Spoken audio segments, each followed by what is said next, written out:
આપણું દીવનું જૂનું ભાસ્કીટ હતું, એમાંથી મ્યુઝિયમ બનાવવામાં આવ્યું હતું. અત્યારે રિપેર થઈ રહ્યું છે.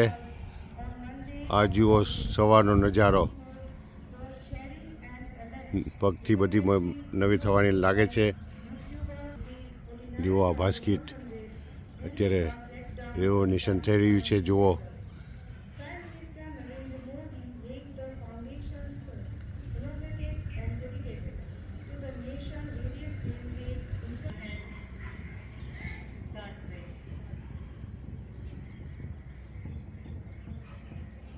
આપણે ભાસ્કીટ ઉપર ઊભ્યા છે તો પહેલાં અહીંયા ગાર્ડન બનાવેલું હતું. અત્યારે નવું નવું કન્સ્ટ્રક્શનનું કામ થઈ રહ્યું છે. અને જુઓ અત્યારે 0 ગ્રાઉન્ડ થઈ ગયું. એક જમાનામાં અહીંયા ફૂલો ઉગાડવામાં આવતા, પાણીનું બ્રિજ જેવું બનાવેલું હતું. અત્યારે કામકાજ ચાલી રહ્યું છે.